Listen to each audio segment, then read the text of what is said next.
I'm Dayne Young from UGAsports.com alongside Jim Donnan. And Coach, we have another one of your friends from your ESPN days. We have, he's known as the Bear on College Gameday and otherwise, Chris Fallica joining us.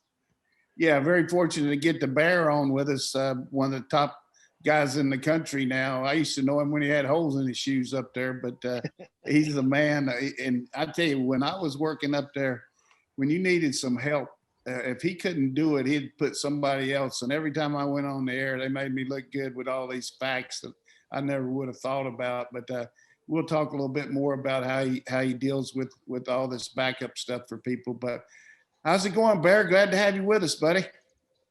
I'm happy to finally be on with you. Talk some ball. You've been on with Steve and I a couple of times, so it's good to head on over to your platform. No, we're doing good. We're inside of 100 days, and I think everybody's looking forward to having a, I guess, quote unquote, real football season this year after kind of dealing with what we dealt last year and navigating that. At least we had some type of college football, and it was different all about the country. But I think everybody's really looking forward to getting back to what we're used to this fall.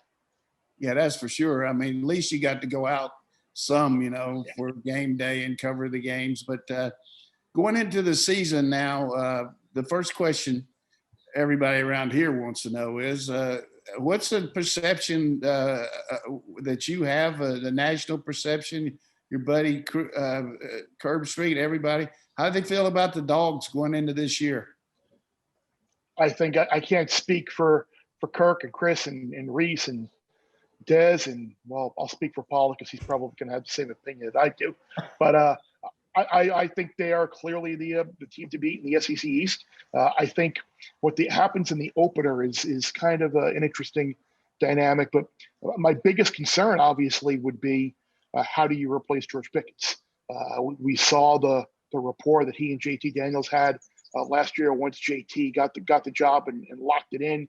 I think everybody was expecting to see a really fun, wide open offense and see what he and Pickens could do throughout the year. Obviously, his career is probably over at Georgia, but JT's got some other weapons, and I think I would think that the Dogs are probably going to try and work that transfer portal, see if they can get some help in, maybe at receiver, maybe some help in the secondary. But I think they're the team to beat in the SEC West, and I think the biggest thing for them is that week one game against Clemson, I think, can go so many different ways in terms of not only the SEC East. Well, I'm sorry, I think it's not the SEC East, but the national title race with the Heisman Trophy as well. Because obviously, I think the winner, whether it's JT or if it's DJ Uiagalelei, they vault to kind of the front or really high up on the Heisman race. If Georgia were to beat Clemson, then they kind of have a quality win and maybe can afford a loss in their back pocket. Or maybe if they were to lose in the SEC championship game in a close game, you could still win. But if Clemson were to beat Georgia week one, you're still in a position to get and achieve all the goals that you want. But I think they are the team to beat in the East, and I think it's a big year because I think since they came so close to beating Alabama in the title game a couple of years ago, I think everybody's been expecting them take that next step, get back to the playoff, and ultimately win it. And I think this was kind of the year that everybody was pointing to for Kirby Smart. So we'll see if they can get there. But I probably would have them no lower than number 3 in the preseason rankings. I think you'd have to go Clemson number 1 right now, Alabama number 2 right now, and I'd put Georgia at 3. Yeah, I understand that too. I'd go with it, but you got a really good feel for it because you're there all the time, and you by that I mean you cover at least 2 or 3 games a year for Clemson. What do you think of their personnel? I mean, they lost some really good players for sure, and particularly, with the quarterback and running back, and they got some issues in their secondary. What do you think of this Clemson team coming back that got destroyed by Ohio State last year? Yeah, they did, and the secondary really hurt them last year. But I wouldn't worry too much about them offensively. I think we saw what Uiagalelei can do in the time that he played against Notre Dame. It was a decent defense last year. I think they're going to be fine at running back. The biggest concern I would have for Clemson is kind of on their offensive side of the ball, but at receiver. It seemed like they really were lacking and missing that slot guy, whether it was a Renfro or someone like that. That's kind of what made their offense going. They recruited as well as anybody in the country, some of these wide receivers, but it seemed like they were missing that interior, over the middle kind of guy, and their offense was basically at times the guys running along, throwing up for grabs, and let those freaks go up there and get the ball. So that would concern me. They probably have to find someone like that, but on their schedule, who's going to be able to exploit those things until outside of Georgia? No one in the ACC is going to be able, on their schedule, is going to be able to exploit that during the regular season. It's only going to be Georgia, or potentially when they get to the college football playoff again. Exactly. Chris, I've got a process question just for you, because on game day, we see it where the host or reporters, sometimes they just kind of drop a question out there to see, can he even figure this out? They test your knowledge almost. And then in talking with Maria Taylor and David Pollock around these parts, when they come around Athens, they say that you're just an encyclopedia. How do you have the time to watch or as much sports as you do, or do the research, I guess, to know as much as you know about each individual team? I don't treat it really as a job, I guess would be the best answer. It's my life.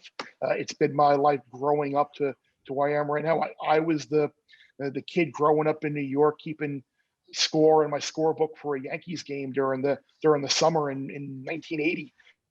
So I've always known I wanted to be involved in sports. I was the one. I'd have those big. You wouldn't remember these big green sports encyclopedia books that used to get it at the Woolworth for a couple of bucks, and I used to read those things and just kind of memorize stupid facts, and just being around sports growing up. I think it's just watching and learning and absorbing, and then just loving what I do. Like I said, I don't treat it as a job. I treat it as kind of like this labor of love, and I genuinely have a passion and inquisitive mind to learn and look at these numbers and absorb as many opinions, and whether it's a node or a power rating or a statistic.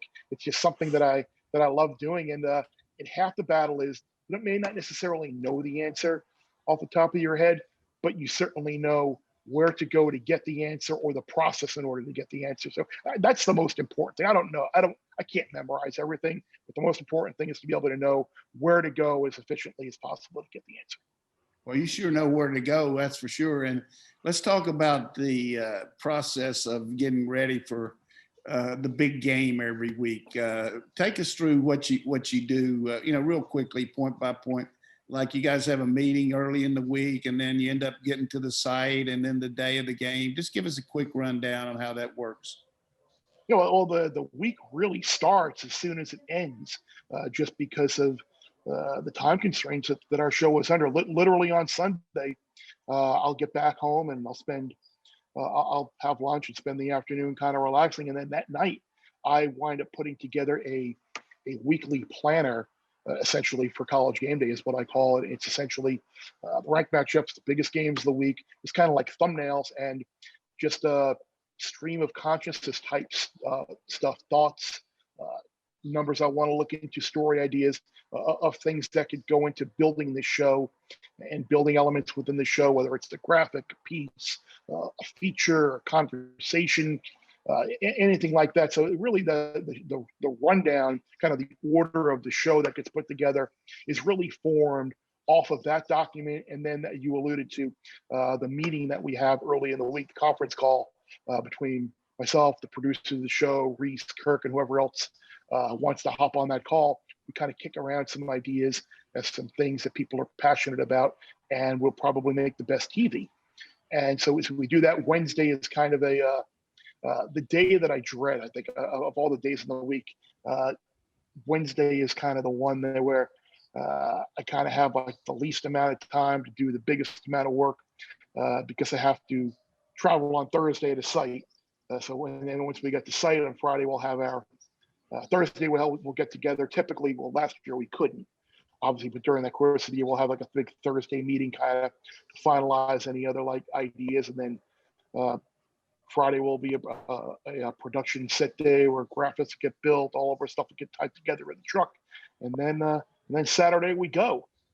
So it really is. It's no days off throughout the year, but I wouldn't from the end of August through January, but I wouldn't have it any other way. It's a lot of work, but it's fun work, and it's something that I couldn't imagine not being involved in. Yeah, and everybody sees you on game day, and you're on the set and you're adding your value with your picks and also your opinions. But people don't realize during the game itself, you're actually there providing a lot of info during the game. So how does that work? What do you do exactly? You're right there in the press box, right? Well, actually, I'm in the production truck, which works out great Okay. because that allows me to have direct conversation into Chris's headset, into Kirk's headset, into the producer's headset, into our graphics producer's headset. Like I can wind up being eyes and ears for Kirk and Chris while other games are going on, because we all know the game that Kirk and Chris are calling it's not the only game going on at the same time. So we're calling a game in prime time.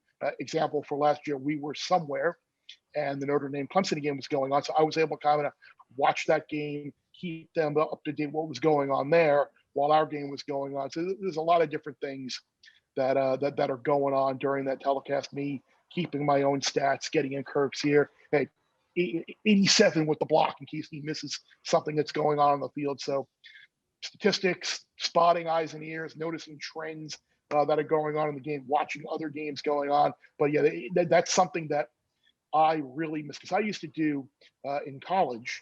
I would as a student assistant in the Miami Sports Information Department.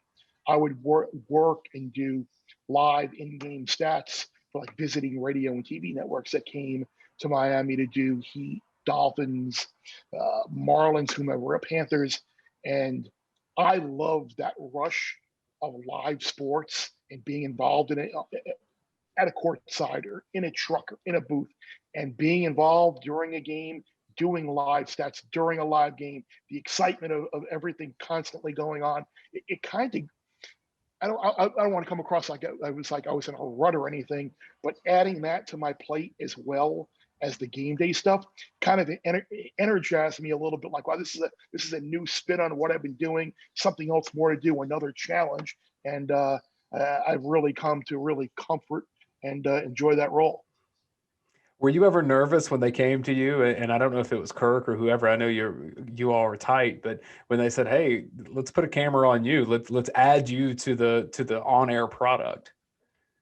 No, I never. The only thing I was nervous about initially was coming across as this big idiot from loudmouth from New York who talks fast, and talks loud, and talks waving his hands and gets animated. But that's kind of what they wanted, and that's kind of why I was a little hesitant in doing it, because I was like, I don't want to come across as this fool. And then when the show went to 3 hours, they were finally like, okay, Kirk and Fowler and Lee Fitting, who were really the ones behind, who was the producer at the time, Lee Fitting, were really behind forcing me, but saying, oh, we're going to do it now. And it's worked out great. But I've never been kind of nervous or intimidated on air, because like everyone kind of sees in this like Zoom era now that it's just you don't really even notice you're on. Like I have this little GoPro camera right by my set, and all I do is just act like I'm talking to the guys on the set. So I never really, it's just like a basic conversation like I would have every day with everyone. So I just view it as me having a conversation like I would in a meeting room or on the phone or on a Zoom or in person with the guys. And I don't even pay attention to the little light that says that I'm on TV. And I think that's what kind of makes me feel comfortable and makes it work so well. Hey, that's for sure. And you do a tremendous job with it, and got your own little niche. We're going to kind of go around the country here and just, real quick little bites here, because from the standpoint of who do you think is going to challenge Oklahoma in the Big 12? Everybody knows about Iowa State, but do you think Texas is for real? Do you think Oklahoma State's coming back? What do you think of Big 12? We'll just go right down through every conference real quick. Yeah, I'm a little unsure about Oklahoma State this year. They have so much to replace, and they always seem like the team that finds a couple of losses along the way that they really shouldn't have, and then they find a way to pull a win off that they shouldn't normally have. But I worry a little bit about Oklahoma State this year. Texas, who knows? I think Sark going in there with the staff that he has now, I don't expect them to challenge Oklahoma for the Big 12 title. But at the same time, the last few years, in the Red River game, they've been right there with them. So it shows that the gap really isn't that big. But I think over the course of the year, I think year one for Sark, it might be too much to ask. But I think Iowa State is the obvious answer. I worry because everyone's kind of a year late on Iowa State. I was there last year when they came close to winning the Big 12. You got everybody back. The problem is now you're dealing with expectations after never having any expectations in the history of your program. And you know that as a coach, your mentality going into the year or a game as an underdog is so much different than kind of now you're the hunted and you got a game against Iowa early in the year and you haven't beaten the Hawkeyes in forever.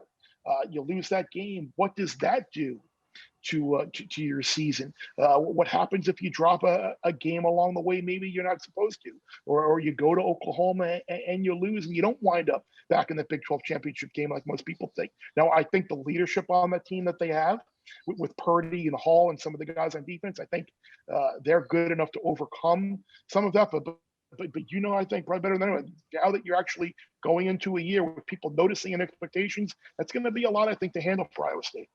How about the SEC West now? Everybody talks about Bama. What do you think? Is A&M ready to make a move? LSU going backward? Auburn new coach? What do you think? Is this going to be all Bama or what's the deal? I think it is. You summed it up with how you said LSU going backwards is A&M ready to make a move. Like, I have concerns about LSU this year.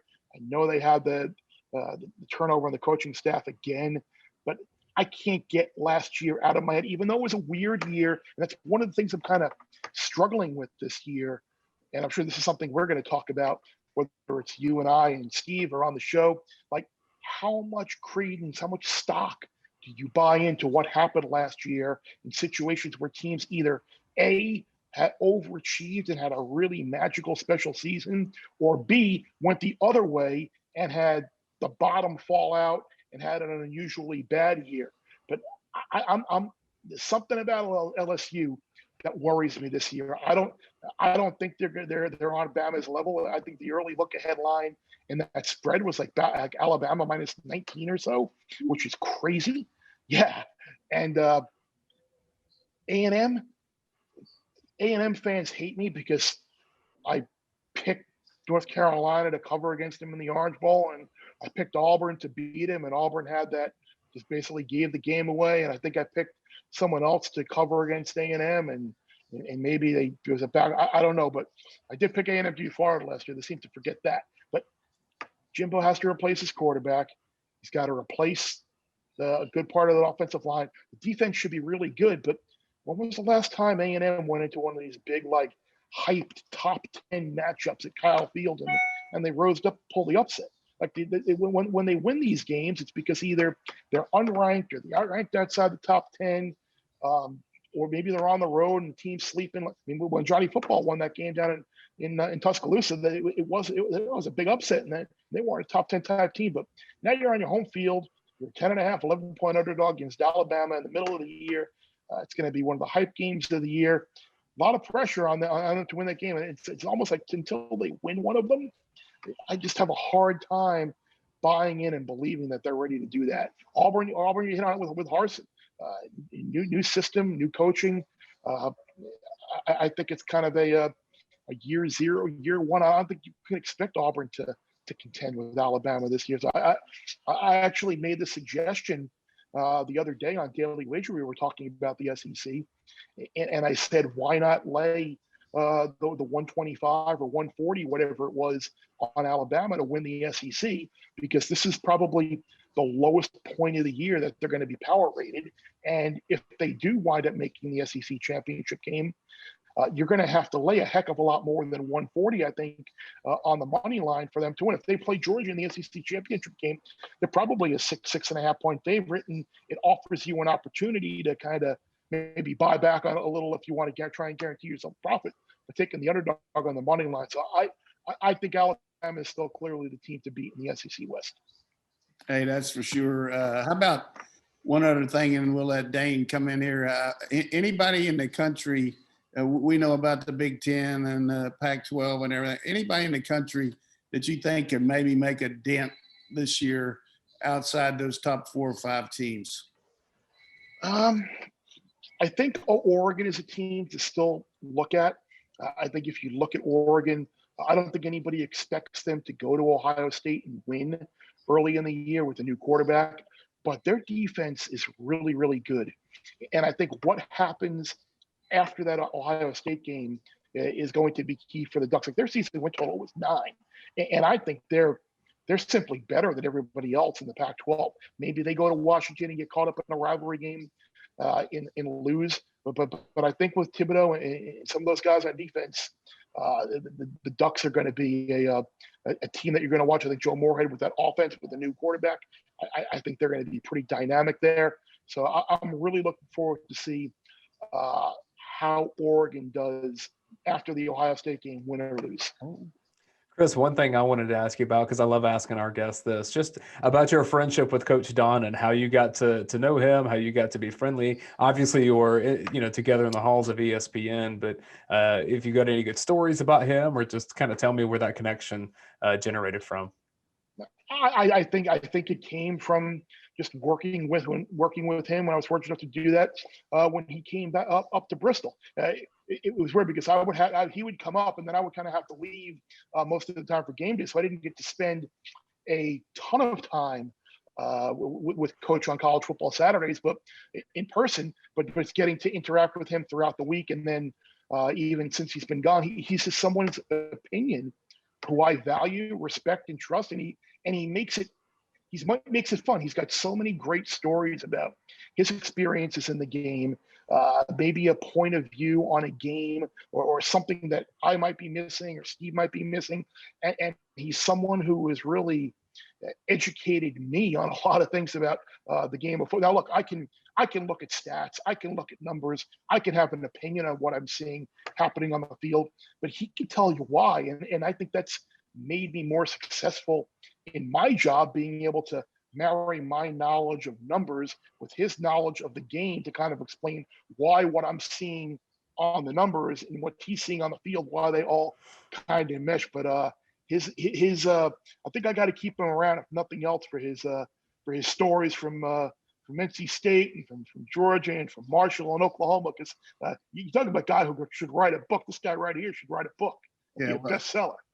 Hey, well, one thing for sure that we do have this kind of rapport, Dayne, during the games or on Saturday. I don't try to hit him up much, but when I do, I got an idea, I'll tell him about it and he'll hit me right back. And it's not trying to do anything but help the show. And that's what I try to do. And because I think so much of Kirk and Reese and Chris and of course my man Bear, number one, but occasionally I'll have something to maybe help you a little bit. What you have occasionally, what you'll do, and it's important, and I'm glad you brought up earlier in the show about the ABC primetime game. Like that is a time of the day where you kind of only have that one game going on, and my day is not as crazy because I'm not traveling from site to game. But like during the game when we're all watching the same thing, you're a former coach sitting there watching, seeing what's going on, and that's those observations that you have throughout the game are things that I can certainly pass along to Kirk and Chris and whomever else that it's certainly still adding to the telecast. So I certainly appreciate anytime you chime in. I need to have like the special messaging for you and Steve. That's like the next step for this year. Whenever Coach and Steve that text chain chimes in, I don't know if I got to have to figure out a good ringtone for that. Well, you're always ready for it. And just like today, our fans, I know the last time we actually had game day down there when it was really a situation, I took you out to eat and people usually come up and ask me for autographs, but they were all over you. I felt like a redheaded stepchild out there with the Bear, but it was fun. It was kind of fun being out together like that and awesome. Seeing everybody around here, how they reacted about you, Bear. There's a lot of love and a lot of respect there. I thought that was kind of cool seeing you out there in the men's grill and everybody coming up to you and making you feel at home, didn't you? No, that was a nice little lunch we had over at the club there, and still got that shirt and wear it with pride. And then having being out later that Friday night at dinner was great. Getting slip notes during dinner. Who do you, just between us? Who do you like? That was kind of fun. And your dinner recommendations, your lunch, you are like the food connoisseur. My man right here. I'm sitting last year in Winston-Salem, week 1, in a hotel room, and he's like, "Where are you all staying?" He's like, "If you got some time, you want to head about 25 miles southeast in little Lexington barbecue." And my man just will never steer you wrong when it comes to the food suggestions. That place was a gold mine. That was so good. Make sure you get me. Make sure you put me on the right path again this year too. Yeah, I hated you got sick out in Oklahoma because you had some. You got sick when you're doing the OU game. We had some good places for you, but hey, this is a great thrill for us to have you on. I'm always on with you a couple times a year on your show, but to be on ours is big for our fans, and they love what you do. And it's good to see you in person instead of just talking to you. So keep up the good work, and I hope you make a lot of money in the French Open, Bear. Well, as we're recording this, a couple of big upsets today, but none of them bit me. And Djokovic is having his way with Tennis Sangren. And I'm hoping that the game day will be at that Clemson Georgia game in Charlotte week 1. I know Kirk and Chris and myself will be there and Maria to call that game. But maybe we'll get a chance to see in Charlotte there week 1. If not, I don't even know off the top of my head what are the home games for the Dogs this year. I don't know if we have another chance to get down to Athens this year or not. Yeah, our home schedule is okay, but I don't know if we'll have a game day. But we'll have to see about that. But well, hey, it's always good to talk with you, Bear. Thanks for having the time for us. Absolutely, anytime, Coach. Great talking to you.